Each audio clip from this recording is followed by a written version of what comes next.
America was built on immigrants. A lot of the things we have in America and are considered American culture were actually brought here by immigrants. So without immigrants, America just wouldn't be. However, we deny people from particular places from coming into our country. In 1882, we passed a horrible law called the Chinese Exclusion Act, which banned the immigration of Chinese people to America for almost 80 years.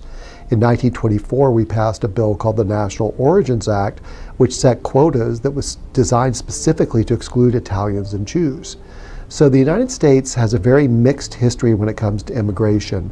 Even though we're a country that was largely built by immigrants, we have not always been very welcoming to them. After 9/11, there was just a backlash against foreigners, Arab, Latino, African, whatever, they may be, definitely of color immigrants. Today, immigrants represent about 14% of the U.S. population. Many of them seek asylum and have fled violence in their home countries. Well, on the southern border of the United States, the people in the White House have decided they don't like people coming into the United States because of, in my opinion, racism and sexism, because they're almost exclusively low-income people of color and mostly women of color with children. And so the federal government has decided that they want to take a stand against allowing people to come in, even if they have credible fear of persecution in their home country, which is what the basis is for asylum. Luckily, the federal courts have been able to block the White House from limiting people's points of entry. Before this midterm election, this is a national security issue, an economic issue, costs taxpayers billions of dollars to take all these people in, public schools, healthcare, all of what we know. It's a health issue too, because we don't know what people have coming in here. We have diseases in this country we haven't had for decades. I think that the way we're treating immigrants in this country right now is completely appalling and disgusting.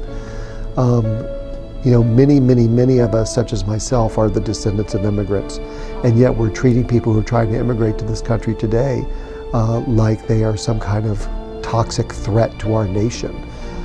Just last week, we saw tear gas being fired at women and children at the border of the United States to keep them out of our country. I think that's un-American, I think it's disgusting, and I think it's wrong. Pompeo saying, we're not going to let you into our country. We have to treat this as an invasion, but also you have to look at this as we are a nation of laws. We've said, just play by the rules. 2,342 children have been separated from their parents who crossed into the United States border. When you prosecute the parents for coming in illegally, which should happen, you have to take the children away. We met with Patricia Okumu, an activist who climbed the Statue of Liberty on July 4th to protest against the separation of children and their families.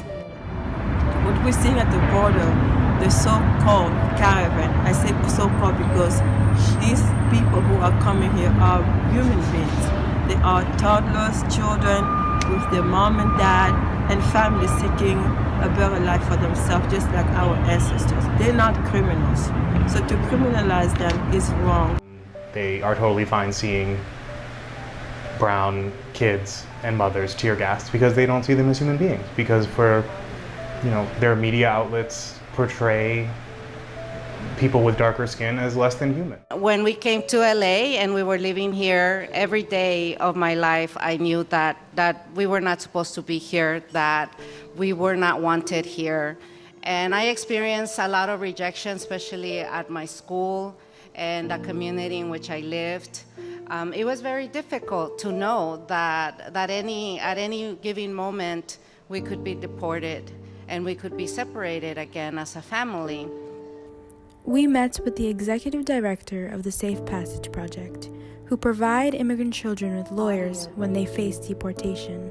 For Safe Passage Project, the refugee crisis in New York that we're working on is mostly Central American children from Guatemala, Honduras, and El Salvador, who are mostly walking to the United States, sometimes taking a bus, making their way through Mexico, through Central America, and then getting to the US.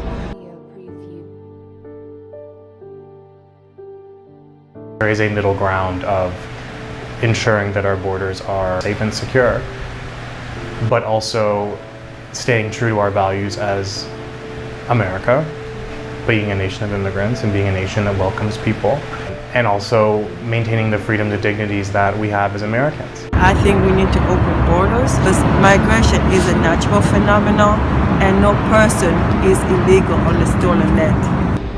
The number of children who are trying to come to this country, if it's 20,000, if it's 100,000, that's a number that our country can easily handle. If we're talking about numbers that could barely fill a football stadium in one city, in one part of the country, we're not really talking about any kind of crisis.